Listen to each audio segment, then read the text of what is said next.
And joining me now is Democratic Senator Alex Padilla of California, a member of the Homeland Security Committee and chair of the Judiciary Subcommittee on Immigration. Thanks for joining us this morning. Senator, you heard Governor Abbott say it will be absolute chaos on the border if Title 42 is lifted. I know you have wanted it lifted since last April. What do you think will happen when it is lifted?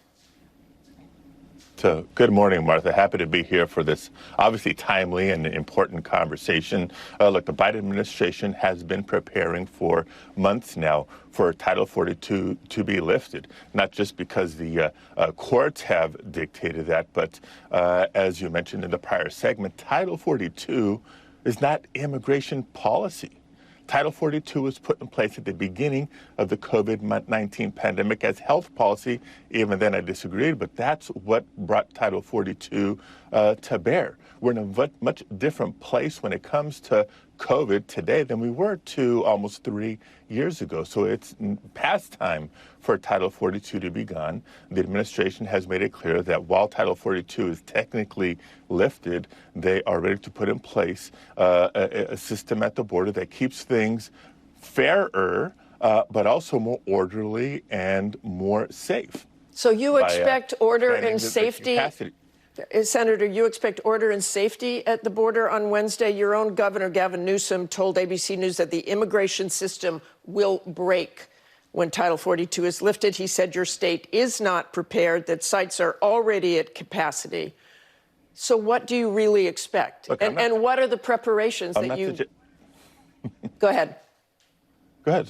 So I'm not suggesting that it's not going to be a challenge, but let's understand why it is such a challenge. Because the prior administration starved the very departments and agencies of the resources they need, not just to patrol the border, but to process these lawful asylum claims. In the case that that's the reason individuals or even families are coming across the border. Again, most Americans understand and appreciate there are people who want to come to the United States for a number of reasons. That's why we have student visa programs. That's why we have work visa programs. And yes, it is lawful for someone seeking violence, fleeing violence, fleeing poverty, fleeing for their lives to come to the United States seeking asylum. And it's our obligation to consider that and make a determination. I appreciate Governor Newsom's frustration. He and I spoke just a couple of days ago. The state of California, I think, is a prime example. More than $1 billion of state funds going into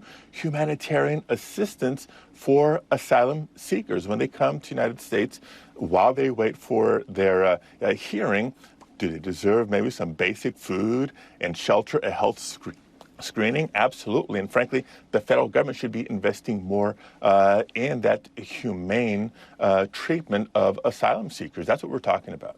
Senator, I just want to go back again because you said the Biden administration is preparing for this on Wednesday. So do you expect everything to just go smoothly on Wednesday? Give us a sense of what will happen in your state, given what Gavin Newsom has said, for these first couple of weeks when they do expect 18,000 people a day crossing the southern border. Yeah. Again, we will, I'm sure, see the departments and agencies make every effort to maintain the safety, the orderliness, the fairness of people seeking asylum or having other determinations if they're coming for other reasons or in other places. But here's the biggest frustration.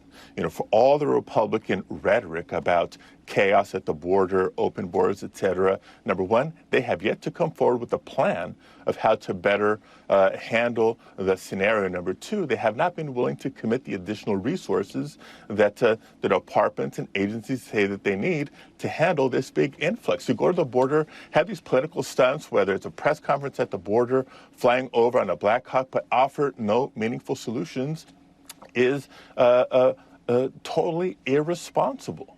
The Republicans blame the Democrats. You just said it was the prior administration, the Trump administration. Is there really a plan? Could anybody come together on some sort of plan? Yeah. God, I hope so, because the ideas are already there. The solutions are already there. We can go back to 2013 when the Senate, yes, the United States Senate passed on a bipartisan basis a comprehensive modernization of our immigration laws. Sadly, didn't make it out of the House that day, but the political climate being what it is, I'm not sure that the same Republicans who voted for it then would vote for even that same proposal now. Would you vote to secure the border first? I know that's something Republicans wanted. Is that something you would go along with? Secure the border first before anything else? Look, as you know, immigration policy is complex, and there's no state that has more stake in it than the state of California. So, yes, we do need to invest more in border safety and security, but we've got to do it in a smart way. The years we lost to the build the wall debate was foolish. We know that whether it's migrants, whether it's, whatever the Republicans are afraid of, contraband, et cetera, comes primarily through ports of entry. And so that's got to be the first and foremost focus on border safety dollars. But I'll give you another dimension to this. An individual, a family coming to the border seeking asylum today is very different than the millions of immigrants who are in the United States already and have been here for years, yes, in many cases undocumented, but working, paying taxes, raising families, contributing to the success of our economy, working in essential jobs during the COVID-19 pandemic. They deserve better than to live in fear of deportation. Can we separate, the need to do right by them from addressing somebody coming to the southern border next week? Republicans, are they willing to do that as well? And we'll see how both sides handle this in the coming week. Thanks very much for joining us this morning, Senator. Hi, everyone. George Stephanopoulos here. Thanks for checking out the ABC News YouTube channel. If you'd like to get more videos, show highlights, and watch live event coverage, click on the right over here to subscribe to our channel. And don't forget to download the ABC News app for breaking news alerts. Thanks for watching.